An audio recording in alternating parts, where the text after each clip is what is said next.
Hey everyone, welcome back to Medcomplete Board Review.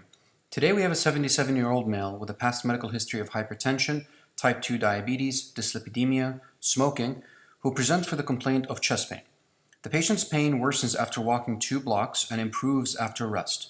The patient underwent a nuclear stress test, which was positive for ischemia. However, his coronary angiogram showed no significant coronary obstruction.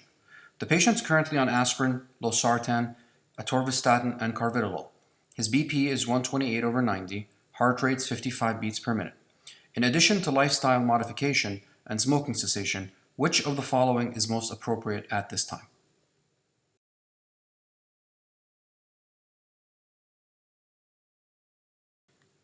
Hey everyone, welcome back to Medcomplete Board Review. So the answer to the previous question regarding a 77-year-old male who's hypertensive, smoking, and has stable angina is A. You should start this patient on isosorbate mononitrate. So it's very important that we recognize stable angina and chronic stable angina, and we have to understand which medications are used to treat it and when. So the reason we're saying that this patient has stable angina is because it's predictable, right? He says that it's predictable. He knows after he walks a few blocks, he knows he gets the pain, it improves with rest, and the other criteria is that it improves with nitroglycerin, right? So this patient underwent an angiogram that did not show any significant coronary obstruction. So let's say nothing significant enough to stent or bypass, etc. So these patients that don't really have significant disease but still have symptoms, we assume that the cause of their symptoms is generally microvascular disease that you can't see on cardiac cath. So these patients, the treatment for them has to be systematic, and it really gears towards controlling certain things. So if they smoke, obviously they should smoke. Their blood pressure should be controlled. Their cholesterol should be controlled, right? We recommend they be on a beta blocker, which this patient already is on, carvedilol, and we shoot for a heart rate of like 55 to 65, right? Which he's already on. So let's go to our options and see why A is the right answer. So isosorbate mononitrate is a long-acting nitrate. It has been shown to reduce angina symptoms, especially if it's used in combination with an existing beta blocker.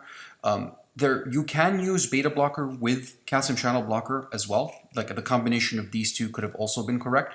The reason why it's wrong here is because the patient already has bradycardia, and if you add diltiazem on top, you risk him becoming symptomatic. So in those patients that they're already beta blocked, it's probably not a good idea to add both. If they're intolerant to beta blocker, you can absolutely use a calcium channel blocker in lieu of that, okay?